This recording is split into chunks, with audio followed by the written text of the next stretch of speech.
Assalamualaikum warahmatullahi wabarakatuh. Nah, di video kali ini saya dan beberapa teman-teman saya bakal membahas tentang perbedaan pasar modal dan pasar uang.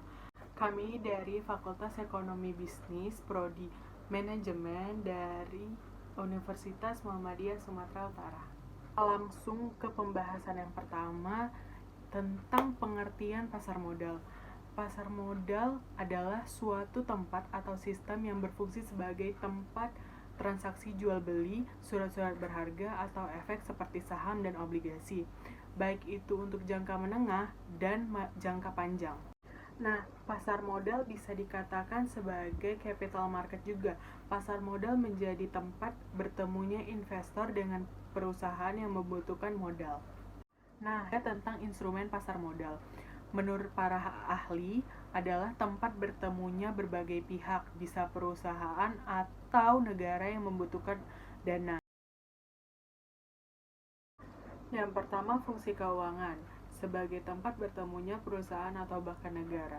Pada fungsi keuangan ini, pasar modal bisa memberikan kemungkinan atau kesempatan bagi para investor untuk memperoleh imbalan atau return untuk pemilik dana, sesuai dengan karakteristik investasi yang dipilih oleh investor tersebut.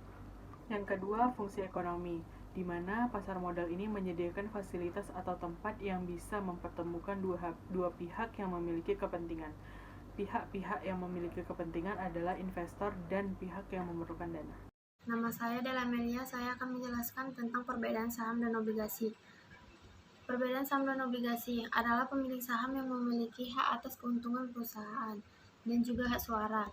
Sedangkan obligasi, pemilik hanya berstatus sebagai pemberi utang. Setelah itu saya akan menjelaskan pemain dalam pasar modal. Penjual dan pembeli di pasar modal disebut sebagai pemain dalam transaksi pasar modal.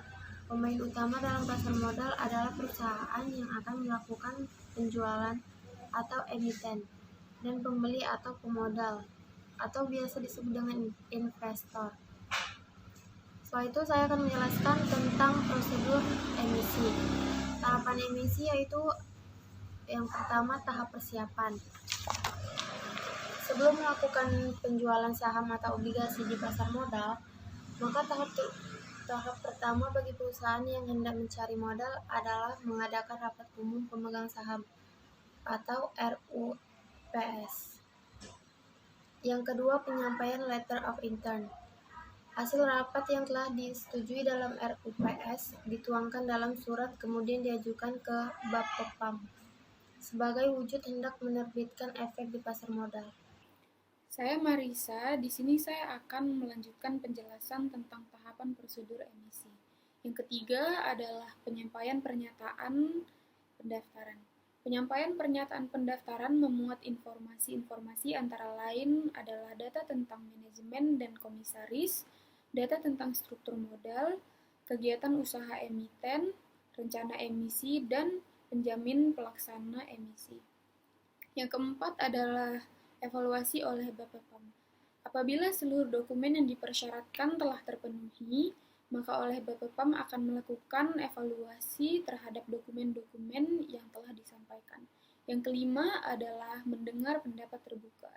Semua persyaratan telah dilengkapi oleh perusahaan yang hendak melakukan emisi. Maka langkah selanjutnya adalah mengadakan debat terbuka.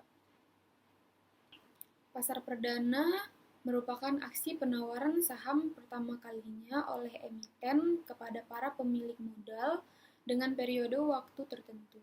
Pihak penerbit atau emiten akan menawarkan saham kepada pemodal. Pasar uang adalah tempat di mana bank komersial dan bisnis menyesuaikan likuiditas dengan cara meminjam, memberi pinjaman, dan investasi untuk jangka waktu yang relatif singkat.